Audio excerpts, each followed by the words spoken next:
കാഞ്ഞങ്ങാട് നഗരസഭയിലെ കുടുംബശ്രീ CDSന്റെ ഈ വർഷത്തെ സർഗോത്സവം കലയുടെ കലവറയായി മാറി. 18 ഇനങ്ങളുമായി നടന്ന അരങ്ങ് കലോത്സവം ജില്ലാ പഞ്ചായത്ത് പ്രസിഡന്റ് P. ബേബി ബാലകൃഷ്ണൻ ഉദ്ഘാടനം ചെയ്തു. This news sponsored by Emmanuel silks, Kanhangad, Kannur and Thrissur.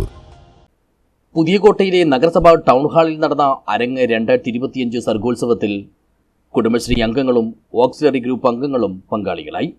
കഥ, കവിത, ചിത്രരചന, കവിതാലാപനം, മോണോ ആക്ട്, നാടൻപാട്ട്, പ്രച്ഛന്നവേഷം, തിരുവാതിര, ഒപ്പന എന്നിങ്ങനെ 18 ഇനങ്ങളിലാണ് കലോത്സവത്തിൽ മത്സരങ്ങൾ അരങ്ങേറിയത്. മികവും തികവും ഒത്തിണങ്ങിയ 75ഓളം കലാകാരികളാണ് മേളയിൽ മാറ്റുരച്ചത്. അതുകൊണ്ടുതന്നെ മത്സരങ്ങൾ ഓരോന്നും ആസ്വാദനത്തിൻ്റെയും ആകർഷണത്തിൻ്റെയും നിറവിരുന്നായി മാറി. ഇവ കാണാനും അനേകം ആളുകൾ എത്തിയിരുന്നു. സന്തോഷത്തിൻ്റെയും സാഹോദര്യത്തിൻ്റെയും സ്വാഭിമാനത്തിൻ്റെയും എല്ലാം മുഹൂർത്തത്തെ സാക്ഷിയാക്കി കാസർഗോഡ് ജില്ലാ പഞ്ചായത്ത് പ്രസിഡന്റ് P. ബേബി ബാലകൃഷ്ണൻ അരങ്ങ് സർഗോത്സവം ഉദ്ഘാടനം ചെയ്തു.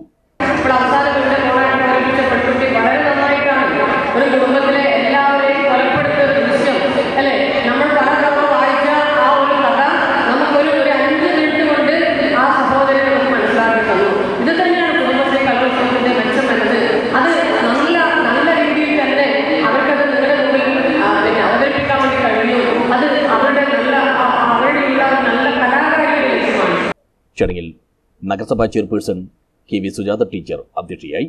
ഹോസ്റ്റർ ഇൻസ്പെക്ടർ P. അജിത് കുമാർ മുഖ്യപ്രഭാഷണം നടത്തി.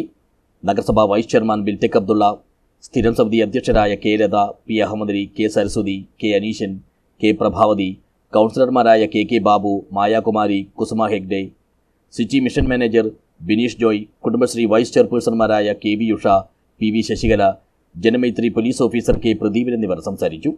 CDS ഫസ്റ്റ് ചെയർപേഴ്സൺ സൂര്യജാനകി സ്വാഗതവും CDS second chairperson K. Sujini നന്ദിയും പറഞ്ഞു. മത്സര വിജയികൾക്ക് സമ്മാനങ്ങളും നൽകി. News bureau, Kanhangad.